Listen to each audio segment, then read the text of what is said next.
Write about a day you knew faith was important to you. And I would have to say June 18, 2017. Had to be 17. It was 16 or 17. I can't remember. But I remember that day because that was the day my grandmother passed. And when I say faith kicked in, she was in hospice. And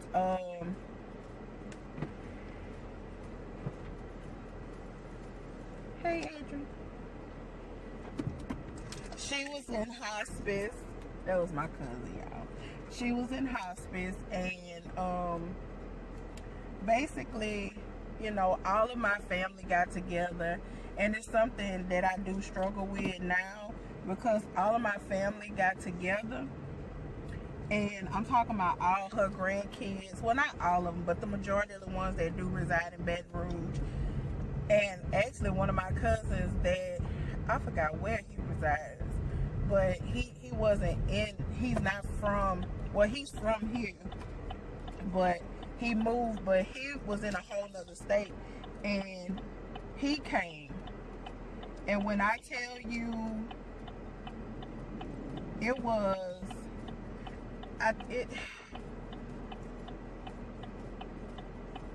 it's one thing to,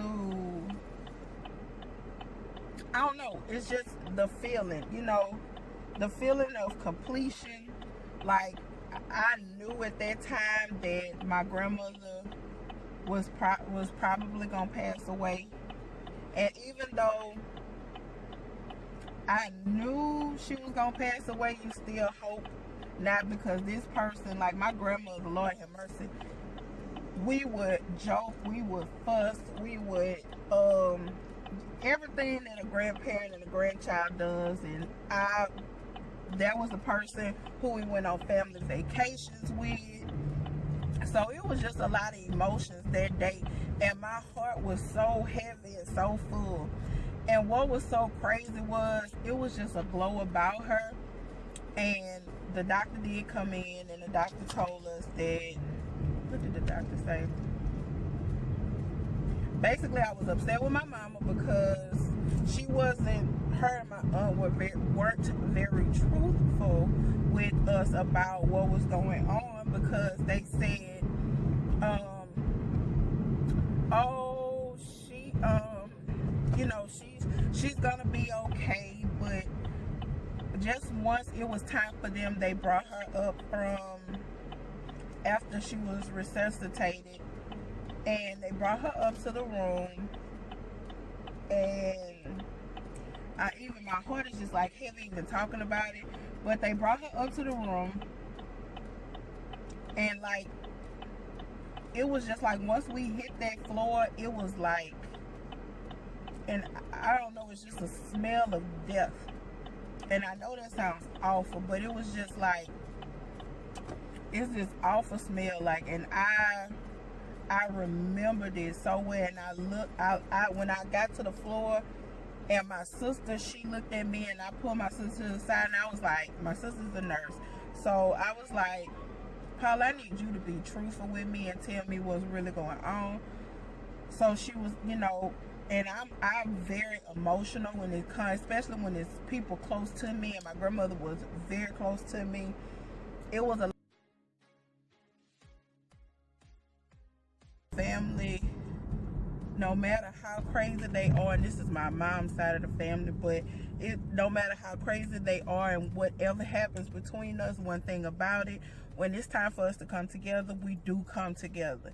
And especially when certain people in your family pass away, like my Uncle Bobby, when he passed away, it's like my Uncle Randy stepped in, because Uncle Bobby was basically, everybody's go-to person when something happened, like if you're a woman in the family and something happened to the car, everybody would literally go talk to Uncle Bobby.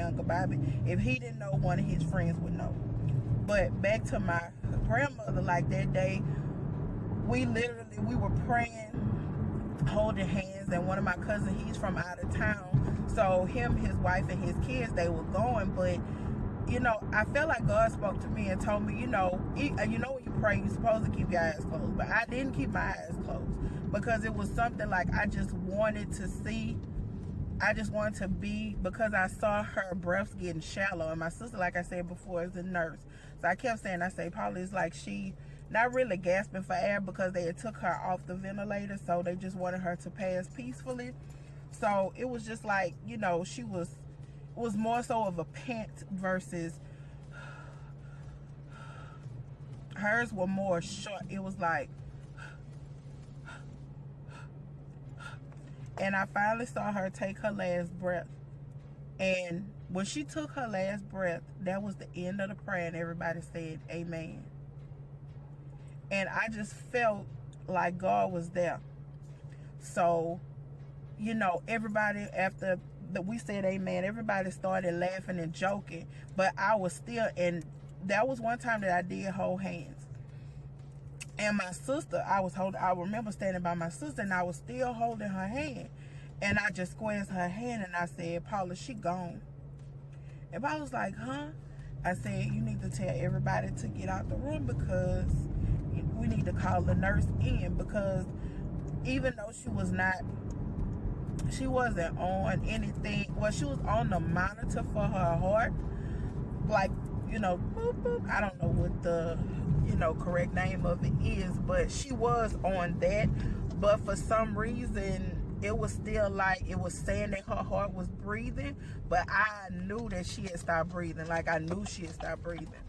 So my sister, she was like, okay, y'all, let's just, you know, my sister, I'm the panic person. I'm like, hey, move up, but I didn't.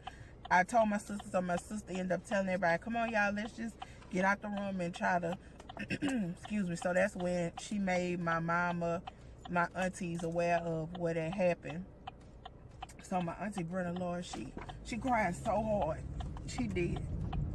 She cried so hard.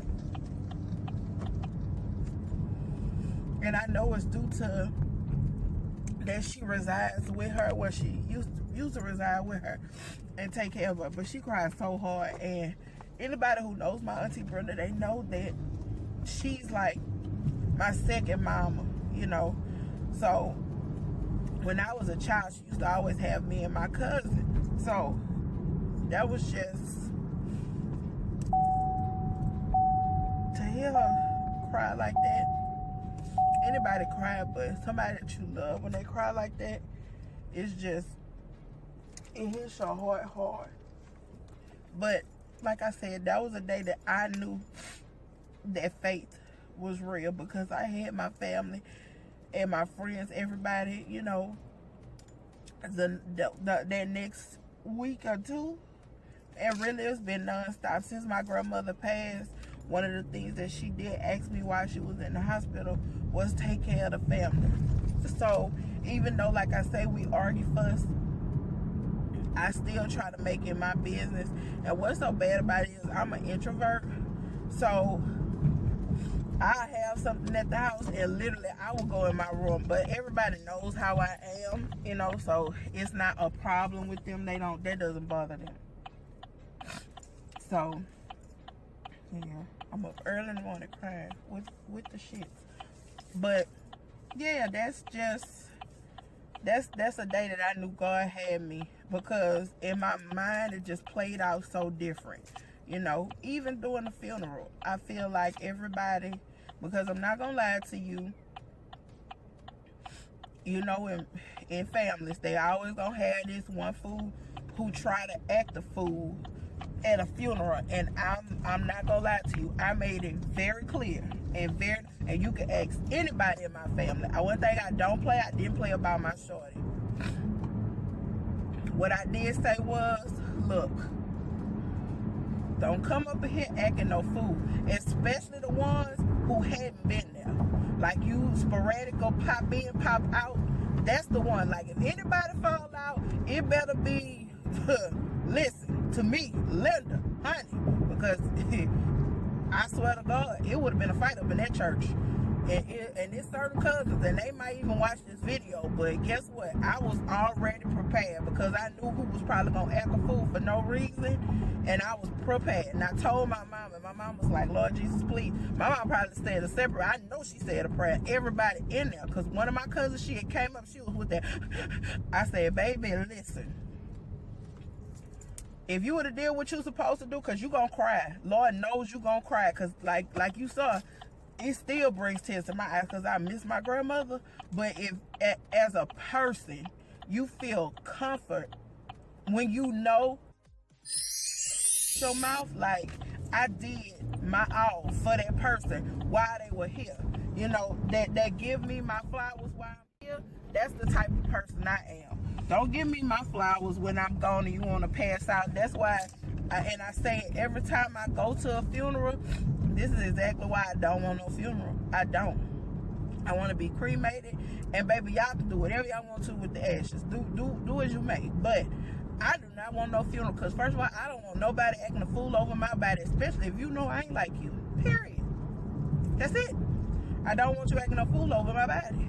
And I don't want, you know, that's just, to me, a funeral is just taunting. And I know it says it brings closure, because I guess seeing I saw how it felt when a person didn't have a funeral. But it's not that they can even do a memorial, but not a funeral, right? Everybody dress up and the body there, because that's what my godmother, she did, that she had, you know, a service. I don't want a service at all. Just memorialize me. Y'all get at somebody's house, around somebody's table, y'all eating, laughing, having fun. But as far as a church and putting me, don't do that. Don't do that. But that was the day I knew faith kicked in. I hope y'all enjoyed it. I got to cry. I got a little out of it. So have a nice day.